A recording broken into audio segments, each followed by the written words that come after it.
Agacé par le cas Kanté, Tuchel prévient les non-vaccinés. Thomas Tuchel a évoqué les critères de recrutement sur lesquels il se basait désormais.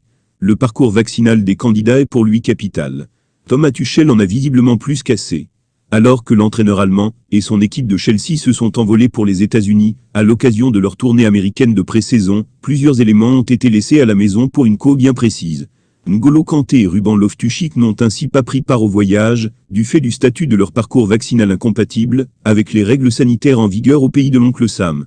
De quoi irriter un peu plus Thomas Tuchel.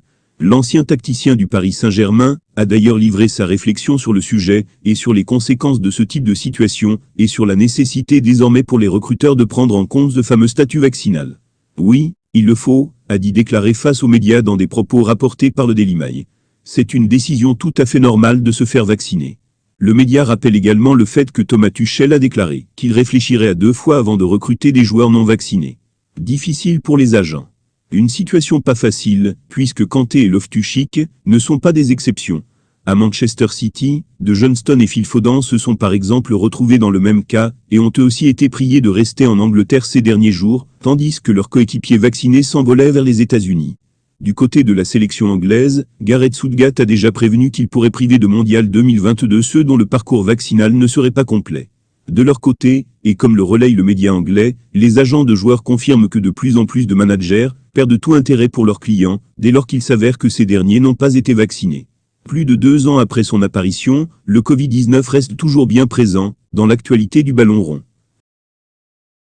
Piqué toxique, il provoque Shakira. Gérard Piqué, défenseur du FC Barcelone, a été aperçu quittant l'entraînement en écoutant son ex Shakira dans sa voiture.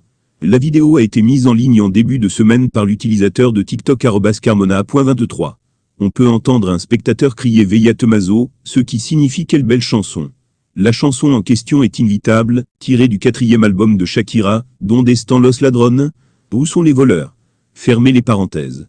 La chanson comprend les lignes mémorables. Je ne peux trouver aucun moyen de t'oublier, car continuer à t'aimer est inévitable. Shakira a confirmé que le couple s'était séparé au début du mois de juin, après des rumeurs selon lesquelles Piqué avait été infidèle et avait quitté la maison familiale. Dans sa déclaration, Shakira a dit « Nous sommes désolés de confirmer que nous nous séparons. Pour le bien-être de nos enfants, qui sont notre priorité absolue, nous demandons que notre vie privée soit respectée. Nous vous remercions de votre compréhension. » Shakira et Piqué se sont rencontrés en 2010. Le couple était ensemble depuis 2010, lorsqu'ils ont commencé à se fréquenter, après s'être rencontrés à Madrid juste avant que Piqué né de l'Espagne a remporté la Coupe du Monde en Afrique du Sud cet été-là. Shakira a chanté la chanson officielle de la Coupe du Monde Waka Waka, Team for Africa, qu'elle a interprétée avant le coup d'envoi de la finale remportée par l'Espagne 1-0 contre les Pays-Bas au stade Success City de Johannesburg. Piqué lui avait dit avant le tournoi qu'il ferait en sorte que l'Espagne aille en finale, pour pouvoir l'y voir.